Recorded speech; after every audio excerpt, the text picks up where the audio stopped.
ஜோலி முடிஞ்சு கங்கா, அவ்வளோதான். உன் திமிருக்கும் தெனாவட்டுக்கும் எல்லாம் அடி செம அடி விழுந்தது அப்படின்னு நம்ம பையன் குமரன் அப்படியே காணாமல் போயிட்டான் அப்படிங்கிறது தான்.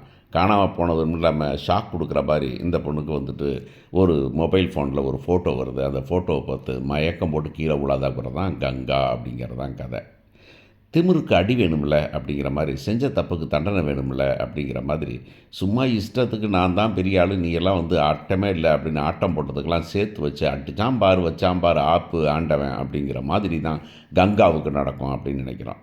ஸோ என்ன நடக்குது இன்றைக்கி மகாநதியில் அப்படின்னு பார்த்தோம்னா, என்ன நடக்க போகுது அப்படின்னு நம்ம யோசிச்சு பார்த்தோம்னாக்கா, இதில் வந்துட்டு கனவோட காண்காத விஷயங்கள்லாம் இங்கே நடக்கும். எந்த கேரக்டரும் உசுரோடு இல்லை, எந்த கேரக்டரும் வந்துட்டு என்ன வேணாலும் தூக்கி போட்டு மிதிக்கலாம் அப்படிங்கிற மாதிரி தான் நம்ம கதை போயிட்டுருக்கு அப்படிங்கிறது நமக்கு தெரியும்.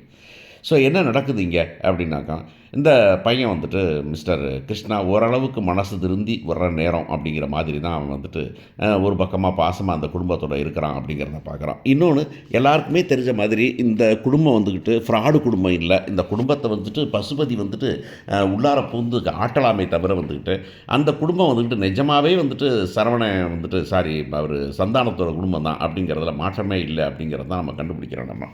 ஆனால் இதுலேயும் ட்விஸ்ட்டு என்ன ஆகும் அப்படின்னாக்கா, இவங்கெல்லாம் சேர்ந்துருவாங்க அப்படின்னு நினைக்கும்போது அன்பு பண்ணுற ஒரே ஃப்ராடுத்தனம் அப்படின்னு நம்ம முன்னுக்கே சொன்ன மாதிரி, அன்பு வந்துட்டு போட்டு தள்ளிடுறாரு. போட்டு தள்ளிவிட்டு இந்த பையன் சரியில்லை அப்படிங்கிற சமாச்சாரத்தை சொல்லிடுறாரு அப்படிங்கிறத பார்க்குறோம்.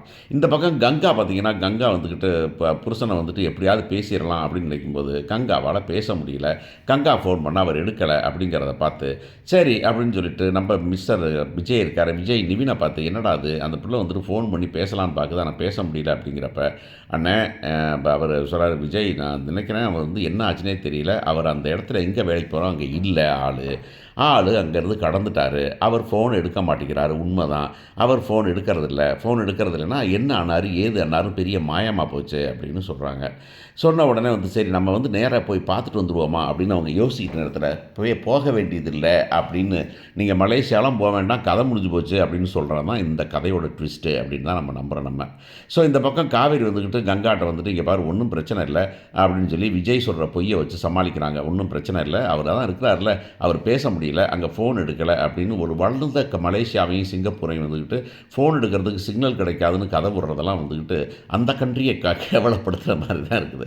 நம்ம என்ன, நமக்கு தான் சட்டம் நியாயம் ஒழுங்கு போலீஸு லா இதெல்லாம் வந்து நமக்கு அதை பற்றி நமக்கு தான் கவலையே இல்லையே. நம்ம என்ன எழுதுகிறோமோ அதான் கதை. நீ நாகேஷ் படத்தில் சொன்ன மாதிரி, நான் எழுதுகிறதான் கதை, நான் எடுக்கிறதான் படம், அதை நீ பார்த்தே ஆனால் அது உன் தலை விதி அப்படின்னு சொல்லுவார் ஒரு நாகேஷ் வந்து படத்தில் கல்யாணம் சம்திங் லைக் தட் ஒரு படம் வந்துட்டு ரவிச்சந்திரன் படத்தில் சொல்லுவார் அவர்.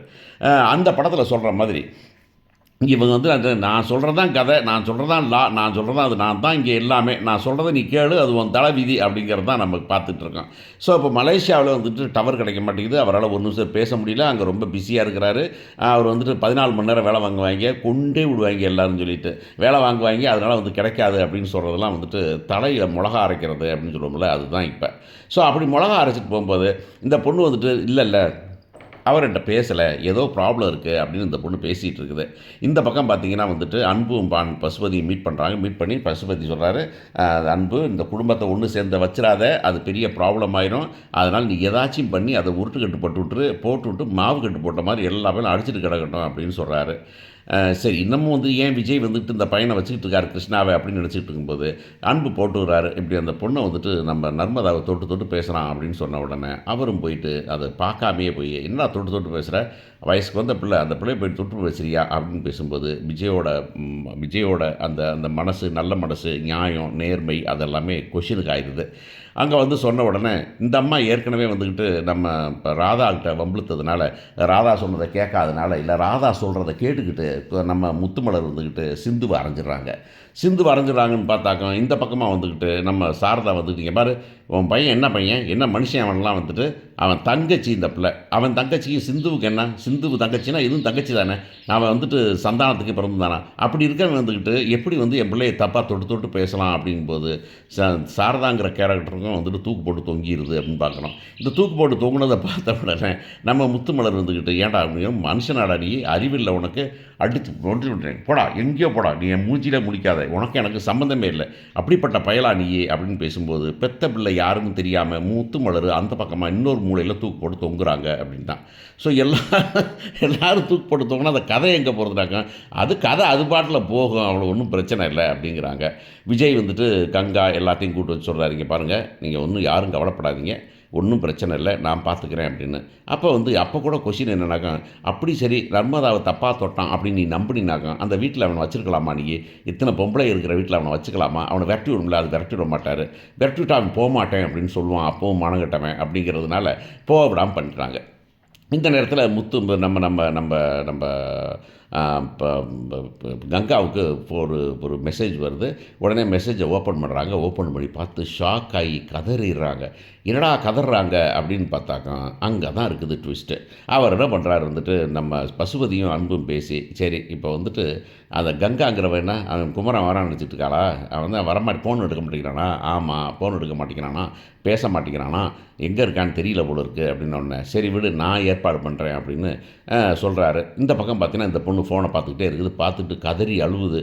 காவேரி அப்படின்னு கதறி அழுதோன்னே, என்னம்மா அப்படின்னு கேட்டால், ஆஹா அப்படின்னு ஃபோனை வாங்கி திரும்பி பார்த்தோம்னா, அங்கே வந்துக்கிட்டு குமரன் வந்துட்டு ஒரு சைனா பொண்ணை வந்துட்டு கல்யாணம் முடிச்சு மாலையும் கழுத்துமா இருக்கிறத பார்த்தோன்னே மயக்கம் போட்டுருந்த பிள்ளை.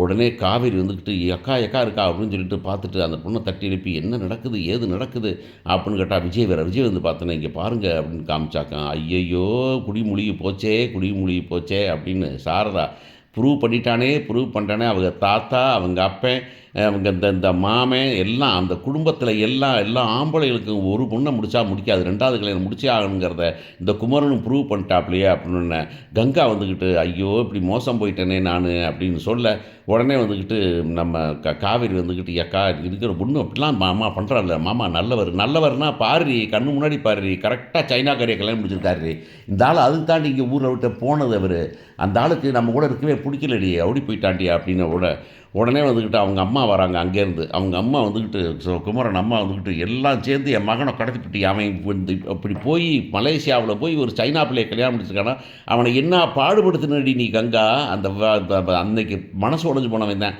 உன்னைய பார்த்தாவே அவனுக்கு வெறுப்பாகி போச்சு. அதனால தான் நீ கொலைகாப்பன்னைக்கு வந்துட்டு நீ என்ன பாடுபடுத்தின, நீ அவனை வந்துட்டு எவ்வளவு கேவலப்படுத்தினேன், அதனால தான் நீ ஓடி போயிட்டேன், என் மகன் நிம்மதியாக இருப்பான், விடுறி, என் மகன் நிம்மதியாக இருந்தால் எனக்கு போதும், உங்கள்கிட்ட வந்து இம்சப்படுறதுக்கு அவன் நிம்மதி இருந்தால் போதும் முடி அப்படின்னு சொல்ல, இந்த பிள்ளை மயக்கம் போட்டு கீழே விழுந்துட எல்லாரும் பதறி போய் கங்காவை தூக்கிட்டு ஆஸ்பத்திரிக்கு போகிறாங்க அப்படிங்கிறது தான் விஷயம் நடக்க போகுது.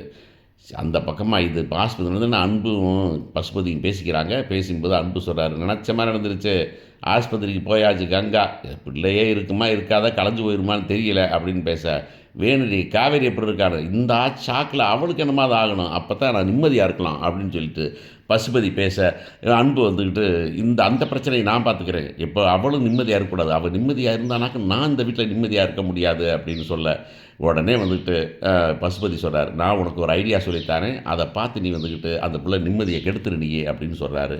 என்ன நிம்மதியை கெடுக்க போகிறாங்க அப்படிங்கிறத பார்ப்போம்.